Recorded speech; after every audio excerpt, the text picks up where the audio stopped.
Hello and welcome to the European Resilience Initiative Center video podcast. Today, our guest is Ivana Stradner. She's a research fellow at the Foundation for Defense of Democracies.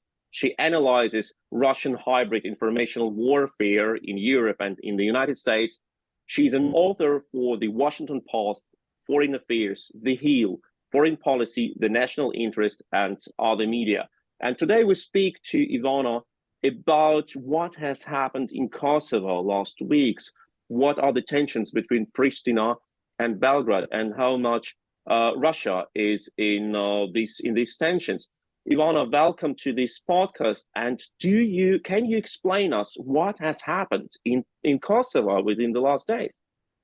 Thank you very much for inviting me. And indeed, what happened on Friday when Serbia put armed forces on the highest level of combat readiness, and that decision was followed Kosovo police clashing with protesters who tried to block a newly elected ethnic Albanian mayor from entering the office. But the crisis actually dates back all the way to the April when ethnic Serbs boycotted local elections in North Kosovo, which actually allowed ethnic Albanians to take control of local councils with a turnout of less than 4%. So I was absolutely not surprised to see the clashes. As a matter of fact, there was also a clash between NATO peacekeeping mission called KFOR and the Serbs, where more than 30 KFOR personnel were injured and more than 50 protesters were injured. But, I want to emphasize one thing. While everyone is paying attention to Kosovo in May 2023, this is to some extent nothing new, because even last year, clashes erupted in last July in response to a new law that would require basically ethnic Serbs living in Kosovo to switch from Serbian license plates to Kosovo ones.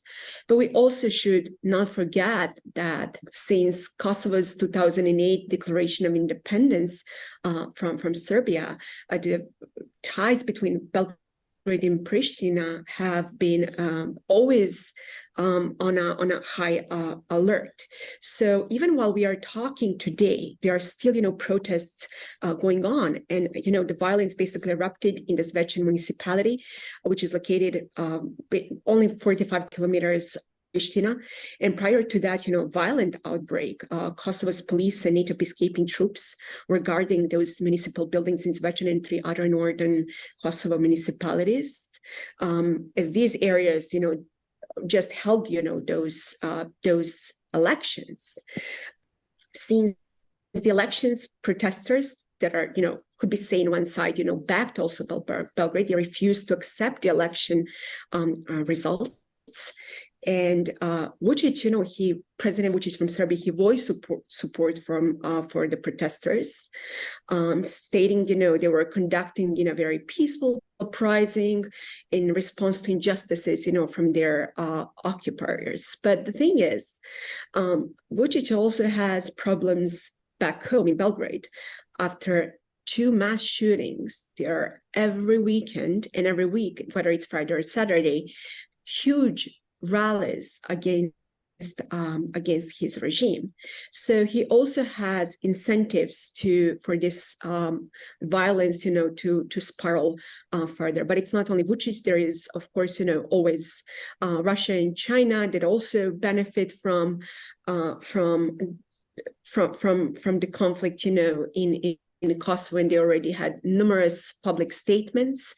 But there is also the Western appeasement, and in my view, quite naive approach towards this situation. So I'm not sure that this escalation will end anytime soon. You have already named a lot of aspects of this problem and the tension, and of course, this conflict, this tension is not a new one. You have mentioned the conflict around the core plates, and we can also name, years ago, there was an attempt to start a train from Belgrade to Pristina, which was painted with very provocative slogans denying the very independency of Kosovo. But if we look at the tensions which have erupted recently with real violence, with really injured police officers, which was not the case like during the last months, can we say that despite of all the Vučić statements that he urged the protesters to remain peaceful, that he actually stays behind this violence?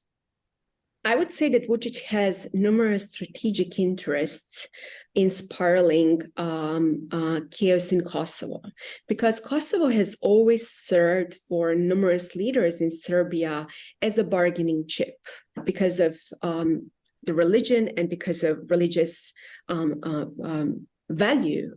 For many Serbs, Kosovo played a tremendously important role. And with the rise of nationalism, when you combine that with the concept of myth, Kosovo has always been a very, very powerful tool for manipulation.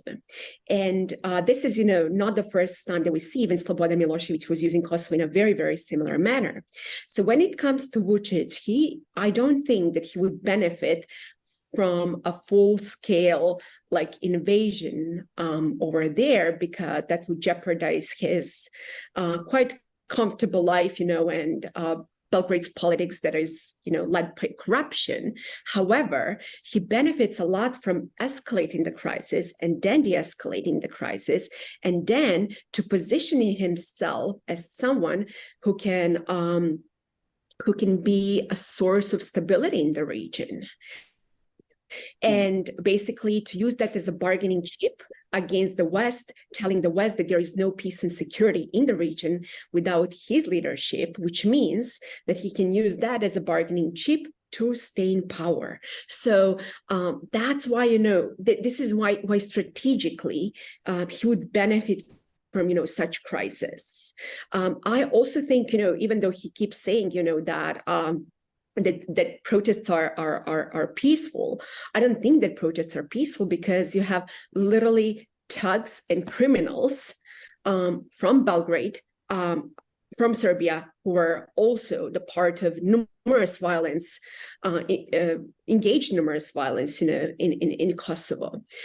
So for that particular reason, I think, he has strategic interest. And the third thing is, Kosovo also is a very important bargaining chip for him to use it with Russia, because he has been employing this balancing strategy between Washington and Brussels and Moscow and Beijing.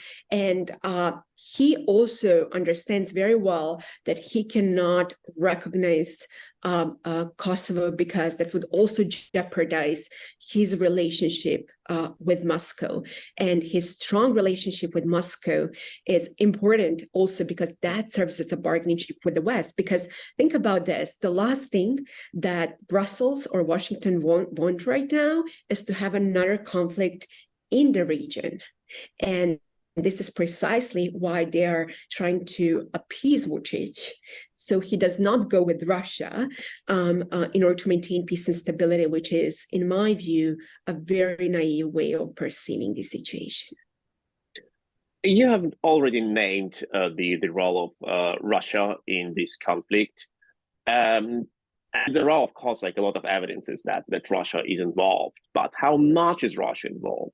For example, there were the rumors that even the Russian private military company Wagner has been deployed to Serbia, and at least several Wagner operatives have been sighted there. Can we say that Russia only tolerates these clashes?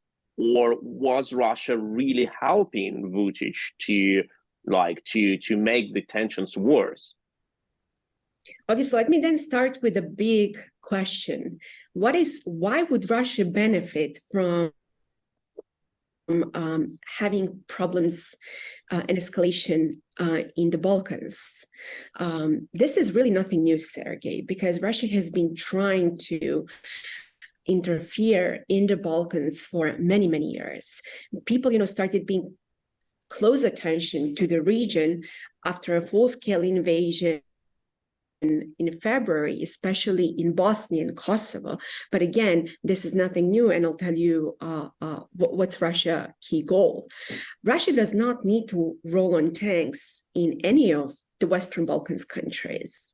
They would precisely benefit from situations like this and having internal problems, because that will actually force the West to be distracted from Ukraine. And Russia already has numerous proxies in the region. You just mentioned the group Wagner.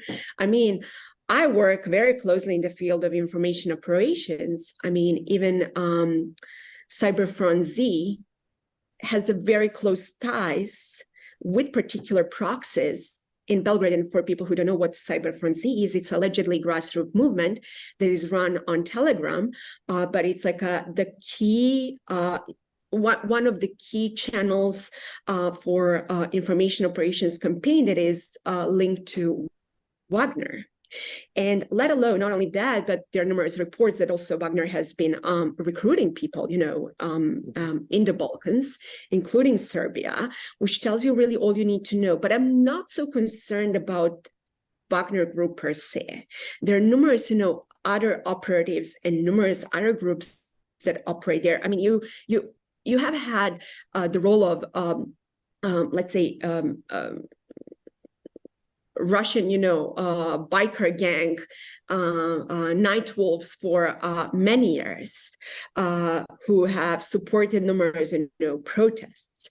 Now, what Russia is also doing, they run, for example, Sputnik. They run, RD. They're very, much involved in stalking such chaos. You really just have to open any of those new portals, let alone, the media that is completely controlled in Serbia, that has already blamed NATO for attacking the Serbs. There are numerous reports. Even President Vučić, he claimed that he received information from a sister intelligence agency that the West is plotting a coup d'etat. And yesterday, even on Solovyev's like a show, there was discussion about a potential regime change, let alone, how the West wants to open a second front, et cetera, et cetera. Of course, there is always, Malofeev and his close ties with the Serbian Orthodox Church that have been peddling, very similar narratives. And once you start gaslighting, people who are prone to national risk a lot in their lives to save so-called the sacred, place. That's why, it's very, very successful. And let's not forget, while also Russia cares about Kosovo, it also serves as a bargaining chip in the United Nations, because Russia has a veto power in the UN Security Council, and there is no recognition of Kosovo without Russia's blessing. And let's also not forget that Russia has also been trying to use Kosovo as a precedent for its own actions related to Crimea and elsewhere when it comes to secessionist movements. But it's not, only Kosovo, because people just right now they're looking at what's happening in Kosovo. Let me just remind you that last week, Dodik from Republika Srpska, along with the director from Serbian intelligence agency, they were in Moscow. They had a meeting with Patrushev. Dodik for sure, but I also saw Mr. Vulin being in the same room with Patrushev in the same conference. So this really tells you all you need to know what's happening in the Balkans. And again, the more Russia loses on the battlefield, the more Russia will try to escalate elsewhere.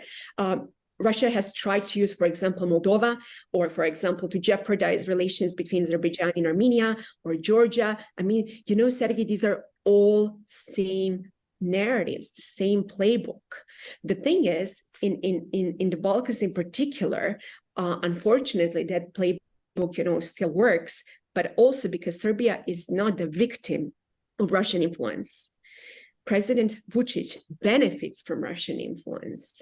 And that's why it will be tremendously difficult to get rid of any of such narratives anytime soon, because that will, jeopardize his own power. That is amazing. That is amazing insight, Ivana. And for those who listen to us, Patrushev is the head of the Russian intelligence agency, FSB, one of the top Putin's allies, one of the top masterminds behind all the secret operations of the Russian intelligence agency in Europe and worldwide, real intelligence mastermind guy in Russia. My next question to you is, and that is really related to what you said, because everything is interconnected, and Russia is clearly playing on numerous chessboards at the same time, trying to connect its activities in Ukraine, Moldova, Republika Srpska, and Kosovo, and in other areas. But how much agency is in the hands of Vučić himself? Because what we know is that he obviously denies any support for Ukraine, but we have rumors or information that Serbia is providing interestingly military assistance to Ukraine with weapons, what should be clearly a thing which Putin would not love to see, but still Vučić is doing it, doesn't he? So to begin with, let's not forget also that Serbia has not supported Russia in numerous UN General Assembly resolution. And when people in the West tell me, but you see, Serbia is moving closer to the West, that's utter nonsense, because think about this. Every resolution that has something to do with Crimea or something related to Ukraine would also jeopardize Serbian position in Kosovo. And by supporting, for example, Crimea being part of Russia would also jeopardize Serbian position of Kosovo being a part of Serbia. So that's when it comes to diplomacy. But when it comes to weapons, I'm also not surprised. Indeed, you're right, because there were numerous leaked documents that show that Serbia actually has been sending weapons to Ukraine. And that's, for Vučić, it's not a question of ideology. I always like to say, that his heart is in Moscow, but his wallet is in the West. And such balancing strategy for him is also very beneficial, and I have no doubt that something like that will continue. And actions speak louder than words, and some people can say whatever Vučić is saying on TV doesn't matter, because his actions are actually in alignment with the Western approach towards Ukraine. But sending weapons is only one part. The second part is, for example, Serbia has allowed numerous Russian businesses to be opened in the Balkans, in Serbia, and which allows, sanction evasion. Serbia has not aligned its foreign policy with the European Union, and I actually don't even think that Serbia wants to join the European Union with the Vučić leadership, who would not benefit from, such institutions, because any rule of law and democracy would jeopardize, his own power. And he has this obsession with Josip Broz Tito power, that he wants to, have that sort of balancing strategy between Russia and in the West, but he's sorely mistaken, because Serbia is not Yugoslavia and we are not in the same, Cold War. But nevertheless, this is precisely, in one part why the West is very tolerant when it comes to Serbia's stance on Kosovo, and why they are appeasing Vučić, because they also fear that Vučić could actually go with Russia and open a new front in the Balkans. And Sergei, we have already seen what happens when the West tries to appease dictators, including Putin. That doesn't work, and that will not also work in the case of Serbia, because again, we should not forget that Putin is not a military guy. He's a KGB guy, and his activities in the Balkans via Serbia are very much intelligence driven. That is an excellent point. This appeasement of Vučić and this fear of escalation, which actually provided the dictators with like more like effective, more effective freedom of movement, like freedom of action. We can hear like from Kosovo pretty often when people said, why do you give from the side of the EU so many privileges to Belgrade? Why do you allow Belgrade to do all the things? We in Kosovo, we are pro-European, we are pro-Ukrainian, we support Ukraine in their fight. Like there are a lot of refugees from Ukraine in Kosovo. There are like journalists from Ukraine who get relocated to Kosovo. That is what not many people know in Europe, but a lot of Ukrainians who live and work in Kosovo during this war. And then the question came very in a very legitimate form. Why do people in the EU, in Brussels, why do they give Belgrade so much and so less to Kosovo? Even in the visa question, the first progress was achieved just recently. And before that time, the people from Kosovo, they had to obtain visa in very weird ways, like in certain countries, etc. So my question is very simple. Was this appeasement of Vučić a sign of wise policy, like we need to bind Serbia to us? Or was it something which you have mentioned, was it enabling a dictator? I do believe that the European Union does not want to discredit itself in the Balkans by imposing sticks. But actually, they are discrediting itself by posing too many carrots without sticks. And think about even sanctions. Like, they're not even sanctions on the individuals in the Balkans who have jeopardized European security. And they think, with the kind words and with carrots and with the economic carrots, that they will, make Belgrade suddenly becoming more democratic and prone to the rule of law, when in fact, that's not how things operate. One thing that I have noticed is how Vučić is playing this game brilliantly, just like Putin did at the beginning of his political career. He completely destroyed the liberal opposition. So he positioned himself and he strengthened the far-right groups, and he positioned himself in the middle of the political spectrum, basically always being the only one who looks like someone who can negotiate, and someone who is a deal maker. And both in the European Union and in the United States, they love deal makers. So Vučić goes there and he promises a lot of things, and then he put Kurti on the defensive, and that's how he operates. But when he's on the defensive, this is where we actually his real side and his real efforts not to make the Balkans more peaceful. And unfortunately, many people also in the West forget that this issue is also ideological issue. A lot of people, I think, and analysts in the West think that this has a lot to do with only security and only with economy, and by making Belgrade more financially stable with more investments, that everything will be fine. As a matter of fact, we already saw what happened with such approach in Russia, and this is precisely what I see that is happening right now in Serbia, with a weak European Union who is not willing and ready to impose any sticks. And never forget that kindness is weakness for dictators.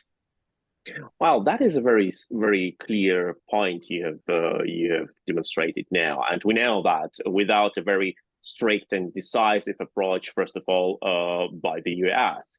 Back then in the 90s, there would have been a complete genocide in Kosovo, and most probably no independency of Kosovo, but just like a greater Serbia with a lot of deaths among the Albanian population. What is the role of the US now in the region? Can the US and do the US want to provide the leadership like they have done it back then. The United States has been trying to provide leadership, after many years of stalled, dialogue between Kosovo and Serbia. Even President Trump, he wanted to step up and to help, but they never did, because let's also not forget that for Trump, this whole, what he also called back then, I think it was mini Schengen or something like that, was only to boost his electorate, prior to the elections. And United States, since the Obama era, they have had this realpolitik approach. It's not anymore about values. It's not truly about democracy promotion. It is the only thing that the United States wants is to have the peace and stability in the region. And I'm quite, cynical about this, but I would not exclude that they wouldn't mind if they cannot have anyone else from the Serbian leadership who can position, him or herself as a negotiator with the West and to provide a more Western approach. They're fine, with Vučić, because they know, his like a positive and negative sides, but also how to control him, et cetera, et cetera. And this is precisely why I'm concerned about American approach towards the Balkans. As a matter of fact, if you just look at how Russia perceives this whole thing and how they're using Vučić in this whole position, because let's not forget this, prior to the full-scale invasion in 2022, Vučić was very successful in balancing between Russia and the West. And this war has messed up, his so-called brilliant strategy in his mind, that now he's basically paying the price for it, because if you read carefully telegrams, even the Russians are mocking him that he's not patriotic enough. They even compare him to the prime minister of Armenia being the puppet of the West, when in fact, he's not a puppet also, of the West, because he's using very similar strategy here in the West against to negotiate, with Russia. And this is precisely, without American clear leadership in the region that will also promote the rule of law, but not for the sake of some idealism, but for the sake of national security, there is no peace in the region. Does this mean that, I would say, today in 5 years, with the same approach from the US and from the EU, we will not have secure and stable Balkans, but we'll still have like some sort of constant tensions and constant low level burning fire? Absolutely. And this is precisely why a frozen conflict is the best gift to nefarious actors. And I think the last thing that the United States and the West really want is to have like a frozen conflict in the region. Because look, Sergey, well, we are talking today about Kosovo. There are numerous also problems, in Bosnia, and I'm very concerned, what's happening in Republika Srpska, but also Montenegro, for example. Montenegro is NATO member state, certainly, and it's not as unstable as the rest of the region, but nevertheless, even there you have a huge also Russian influence and support, for Serbian policy. So, and we already know what happened, in the 90s with gaslighting and with the rise of nationalism, and that's my main concern. But even if let's say, for the sake of the argument, and as of today, I don't think that things can escalate in the context of the 90s, I can call you next week and to say, so things have changed. But nevertheless, even though as of today, I do not think that there will be another, huge war like we experienced in the 90s, with very high confidence, I can tell you that this escalation in Kosovo is not going to end anytime soon, especially not only because of Serbia's approach, but also because of the Western appeasement and because also Russia benefits from it. So as long as they keep supporting Belgrade, thinking that warm and kind words will end this conflict, in my view, they are sorely mistaken. Well, that is a really strong warning, and that is a reminder for all of us that decisive actions bring normally peace and have more chances for bringing peace than appeasement and an attempt to postpone the decision and demonstrate like weakness and apathy.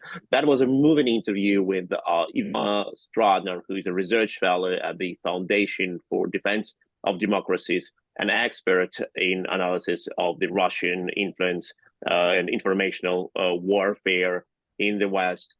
Thank you so much for this interview, and have a great day. And please follow, like, share, and comment in the commentary section, and wait for the new moving interviews which we provide you at the European Resilience Initiative Center. Thank you and goodbye.